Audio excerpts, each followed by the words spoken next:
নিজের পায়ের বুড়ো আঙুলটাকে হাতে করে ছুঁয়ে দেখাবে, পায়ের হাঁটুটা না ভেঙে। দেখাও তো। এ কি কথা, আমি তো বলে দিলাম যে তুমি ভালো জিমন্যাস্টিক করো। এ পারছে না, কেন পারছে না? তুমি পারবে?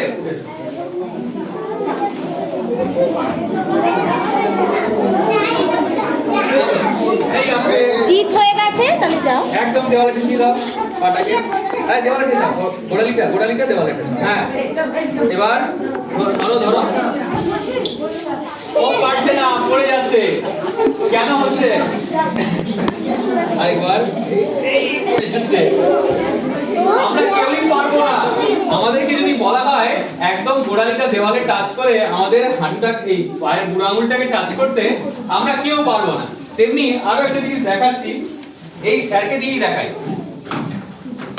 স্যার আপনি একটু এখানে বসুন, একদম সোজা হয়ে বসুন, ভেতরে ঢুকে।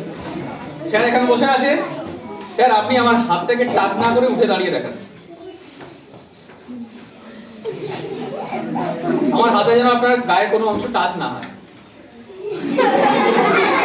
পারছে না স্যার, তুমি পারবে? আরে ও তো পারলো না, এখানে হবে না। কেন হবে না কেউ বলতে পারবে? প্রণয় এসছে স্যার, প্রণয় আজ যাও স্যারের কাছে। হবে না সেটা বলার আগে আমি আরেকটা ছোট্ট জিনিস দেখাচ্ছি। এখানে কি আছে বলতো? কাঁটা চামচ। এই কাঁটা চামচটাকে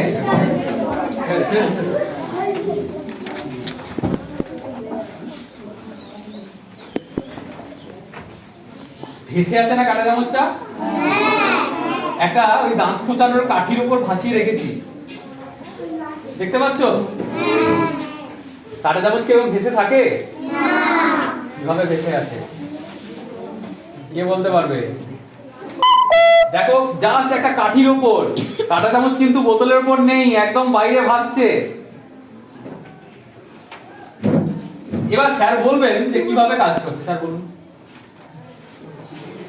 যখন তোমরা দেওয়ালে ঠেসিয়ে দাঁড়িয়েছিলে, তখন আমরা যখন সোজা হয়ে দাঁড়িয়ে আছি, তখন আমাদের ওজন কোন দিকে কাজ করে? তোমরা সবাই বলেছো কোন দিকে?